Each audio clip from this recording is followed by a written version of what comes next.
এই শাড়িটা না এই শাড়িটা, এইটা বলবো তোমার এত বড় হয়ে গেছে যে আমার শাড়ির কুচি হয়ে গেছে।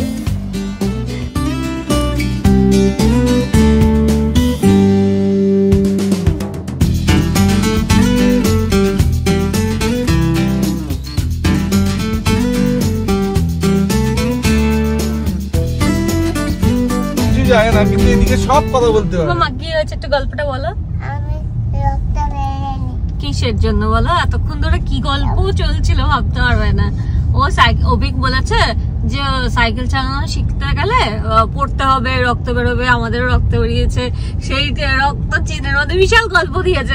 সিরিয়াসলি হ্যাঁ, সাইকেল শিখতে গেলে পড়বেই, আর পড়লে পরে সেই রক্তটা নাকি তো সাইকেল চিনে লাগালে পরে সাইকেল শিখবে। আমি বললাম সাইকেল চালানো তাতেই শেখা যায়। হ্যাঁ, এটাই শিখিয়েছে বলেই তো এই রক্ত যত পড়তাম তত রক্ত লাগাতো। আর আমি জীবনে সাইকেল চালানো শিখতে পারিনি, কারণ হচ্ছে এই ভয়। আমাদের ওখানে কৃষ্ণনগরে মাসুদা বলে একজন ছিল যে সব বাচ্চাদের সাইকেল চালানো শিখিয়েছে, কিন্তু আমি শিখতে পারিনি একমাত্র, বাকি সবাই শিখে গেছে। হ্যাঁ, তো মাসুদা বলতো যে তুই কখনো শিখতে পারবি না, যে এত ভয় পাস। আমি ভীষণ ভয় পাই যে পড়ে যাবে, রক্ত বেরোবে, হাত পা ছুলে যাবে, নিয়ে ওই জন্য শিখতে পারিনি। তাই জন্য আমি সাইকেল চালাতেও পারি না। আর বাবা এমন ভয় দেখিয়ে দিয়েছিল, বাবা চালাতেও দিত না, সেই জন্য আমি চালাতেও পারতাম না। যাই হোক, মধ্যে কথা হচ্ছে বৃষ্টিকে সব এইসব গল্প অভিক বলেছে, আর তারপরে বৃষ্টি অভিককে বলছে আমি তো সাইকেল চালাতে পারি, আমার তো রক্ত বেরোয়নি। খুব ভালো, সবাইকে রক্ত বেরোতে হবে এরকম কোনো মানে আছে? তো ওই বলছে তোমার তো সাপোর্ট আছে, আমার তো সাপোর্ট ছিল না। ও কোনো কিছুতেই মানবে না। ওর কথা হচ্ছে আমি সাইকেল চালাতে জানি, কিন্তু আমার রক্ত বেরোয়নি, আমি শিখে গেছি।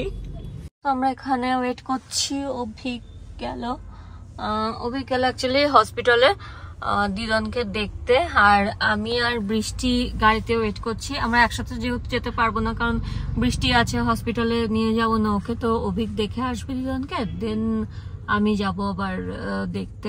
নাহলে কি হয় না, বৃষ্টি বাড়িতে থাকলে আমার ওরকম ভাবে আসা হয় না।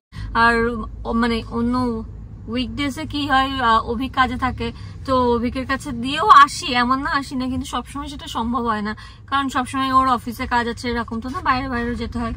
সেই জন্য এই উইকে আমাদের আসা হয়নি।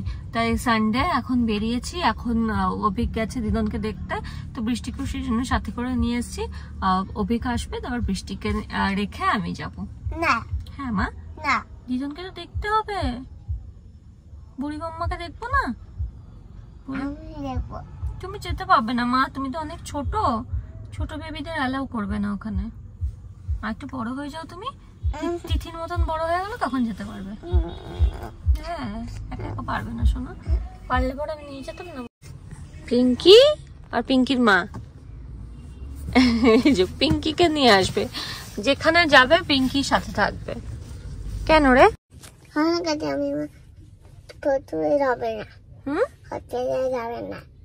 হসপিটালে যাব না, আমি যাব না, তুমি যাবে না। হ্যাঁ, তুমি যাবে না, আমি যাবো, তুমি যাবে না, ঠিক আছে? তুমি থাকো, তুমি পাপার কাছে থাকো, আসছি আমি।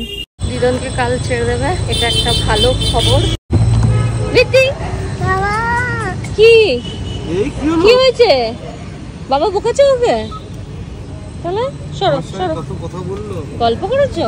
দিদনকে ছেড়ে দেবে, কালকে ছেড়ে দেবে, তারপর তুমি বাড়িতে গিয়ে দেখবে। হ্যাঁ, বলছো আমি যাবো।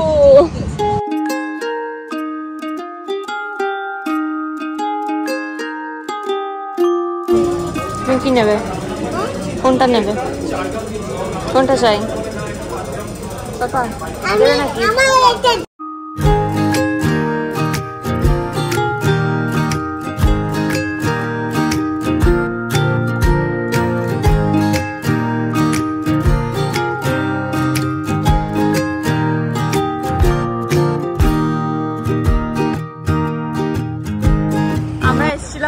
সেনকোতে কাকুর কাছে, সেনকো একটা বিয়ে বাড়ি আছে, সেই জন্য গিফট নিতে। বের করো, অভিকের গাড়ি পুরো কালার করে দিয়েছে কাকে। এটাই হয় বউয়ের সাথে এরকম করলে, বউকে এরকম করলে, তো সেই জন্য এরকম হয়েছে। তো একটা গিফট নেওয়ার ছিল, সেটা নেওয়া হয়ে গেছে। এবার চলো বাড়িতেই যাবো, ওখানে তাড়াতাড়ি পৌঁছাতে হবে, গিয়ে রেডি হতে হবে। দেখি এখন ওদিক কি বলে, আমার মনে হয় বাড়িতেই যাবে, আর কোথাও যাবে না। আর আমি এখানে যা দেখছি আমাকে সেখান থেকে টেনে টেনে নিয়ে চলে আসছে, ওই কিছুতেই মানে দাঁড়াতে দিচ্ছে না। হ্যাঁ ক্যান্ডি খাবে? বাবাকে বলো। কি সুন্দর কালার হয়ে গেছে তোমার মিডনাইট ব্লু কারের মধ্যে, এমন দিয়েছে কাকে? পাখিতে না, মনে blue has turn milky white. Midnight blue এর মধ্যে মনে হচ্ছে তারাগুলো চকচক করছে। বল মামা। বিতি দুধ করো না। সো এবার রেডি হব, চলে এসছে। আমরা এবার রেডি হব, গিফট তো নেওয়া হয়ে গেছে। আর বৃষ্টিকে রেডি করবো, বৃষ্টিকে ভাবছি পরে রেডি করবো, আগে আমি বরং রেডি হয়নি। না হলে কি করবে, ওই ভালো জামা পরে তারপর মাটিতে গড়াগড়ি খাবে, তার থেকে বরং আমি আগে রেডি হয়নি, দেন আমি বৃষ্টিকে রেডি করবো। এবার কি শাড়ি পরবো সেটাই হচ্ছে কথা। চলো শাড়িটাকে বের করি। বিট্টু কি শাড়ি পরবো ভাবছি। গ্রিন, গ্রিন কালারের। হ্যাঁ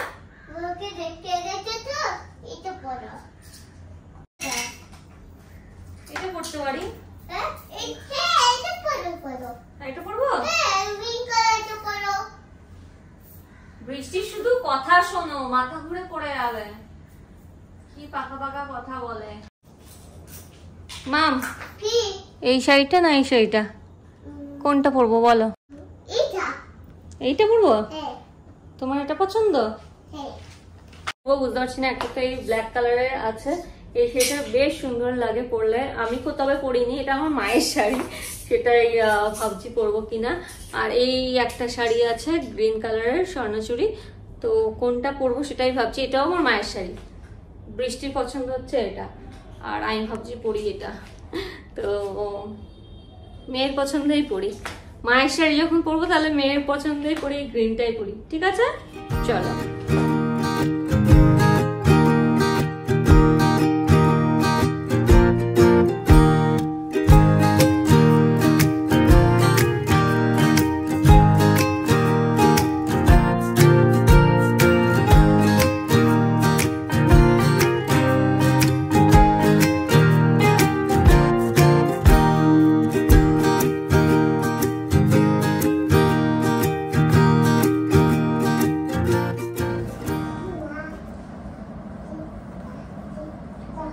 এত বড় হয়ে গেছে যে আমার শাড়ির কুচি করে দিচ্ছে। থ্যাংক ইউ, থ্যাংক ইউ সোনামা। এই কুচিটা নাও, কুচিটা। হ্যাঁ এই কুচিটা। হ্যাঁ থ্যাংক ইউ। আমি রেডি হয়ে নিয়েছি, শুধু গয়নাগুলো পরলেই হয়ে যাবে। আয় আয় তাড়াতাড়ি। বিট্টিকে রেডি করাবো আর বৃষ্টিকে এই জামাটা পরাবো। বাংলাদেশ থেকে দিয়েছিল রাহিক স্নেহা যখন এসেছিল, তো ওই জামাটাই এখন পরাবো। বিট্টি রেডি। বিট্টি কি প্রিন্সেস ড্রেস পরেছে? বিট্টিকে পুরো প্রিন্সেসের মতন লাগছে।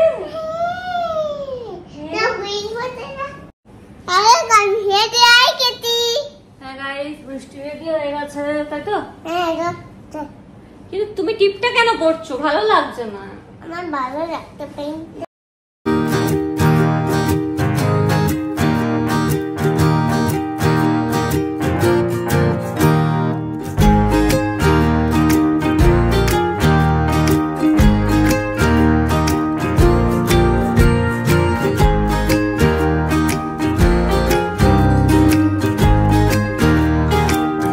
আমি রেডি হয়ে নিয়েছি, বৃষ্টিও রেডি হয়ে নিয়েছে, এবার অভিক রেডি হলেই হবে। সবাই রেডি হয়ে গেলে এবার বেরিয়ে পড়বো। ফুল ফ্যামিলির যেহেতু ইনভিটেশন আছে, আর আমি অ্যাজ ইউজুয়াল চুলে কি করব বুঝতে পারছি না, সেই জন্য চুলটা আমি ছেড়ে রাখবো। কারণ ছেড়ে রাখবো বলে অবশ্য বোটক্স করেছি, কারণ চুল যেহেতু আমি বাঁধতে পারি না। যদি সুন্দর করে বাঁধতে পারতাম তাহলে কিছু একটা করতাম, কিন্তু পারছি না। হয় মিডল পার্টিশন নয় এরকম সাইড পার্টিশন করে রাখবো। নাকে কেউ পড়ে নাকি? নাকে একটা ইস, নাকে একটা টিপ পড়েছে, দুধ তো বুড়ি। তো চলো বেশি চুলটা একটু ঠিক করে বেঁধে দিই, নিয়ে এবার বেরোবো। অভিকে এসে রেডি হয়ে নিলেই বেরোবো।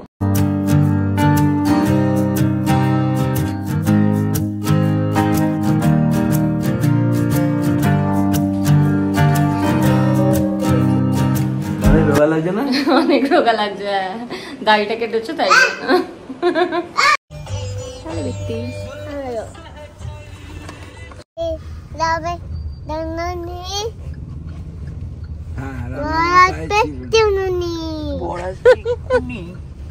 নিয়ে যাবে। আমরা আজকে দেখবো মা ওই দোল দোল দুলুনি রাঙা মাথায় চিরুনির মতন ওই বউ দেখবো। চ বর আসবে এক্ষুনি নিয়ে যাবে তক্ষুনি। না না লাইট জ্বালিও না। দুটো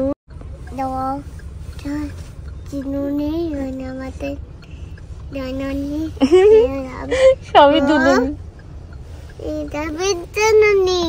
না তক্ষুনি। আর তারপরে আমরা পৌঁছে গেলাম বিধান গার্ডেন 2-তে, এটা বিধাননগরেই। আর এই মানে ভেন্যুটাই হয়েছিল হচ্ছে বৃষ্টির প্রথম বছরের জন্মদিন, আর বিধান গার্ডেন 1-এ হয়েছিল আমাদের রিসেপশন। যারা এখন আমাদের বিয়ের ভিডিও দেখোনি গিয়ে দেখতে পারো, বাকি বৃষ্টিরও জন্মদিনের ভিডিও যারা দেখোনি গিয়ে দেখে নিও, বা আমি লিঙ্ক দিয়ে দেবো, ওখান থেকে দেখে নিতে পারো। তো ভেতরে গিয়ে এই যে বৃষ্টি ছুটোপাটা হুটোপাটা এইসব করে যাচ্ছে, লাফাচ্ছে ঝাঁপাচ্ছে, আর এইসব করে করেই আমাদের টাইম চলে গেছে। আমরা আর সেইভাবে বর বউয়ের ভিডিও সেইভাবে করা হয়নি, এখানে একটুখানি ক্লিপস নিয়ে নিলাম। আর তারপরে আমরা করলাম ডিনার করে এই যে এখানে আমার সব ছোট ছোট ননদদের সঙ্গে গল্প করছিলাম, বৃষ্টি এখানে লাফাঝাপি করছিল, আর এই করেই আমাদের বিয়েবাড়ির সন্ধ্যেটা কাটলো। আর বৃষ্টি যেখানে দেখবে অভিককে সেখানে এই যে গান হচ্ছিল, গানের সাথে এখানে ডান্স করতে শুরু করে দিয়েছে। সো এইভাবেই কাটলো আমাদের বিয়েবাড়ি। আশা করছি তোমাদের আজকের ব্লগটা দেখতে ভালো লেগেছে, আর যদি ভালো লাগে তাহলে কিন্তু অবশ্যই একটা লাইক করে দিও, ফ্রেন্ডস ফ্যামিলি সবার সাথে শেয়ার করে দিও। আর তোমাদের সাথে দেখা হচ্ছে আমার আবার নেক্সট ব্লগে। Take care, bye bye, good night.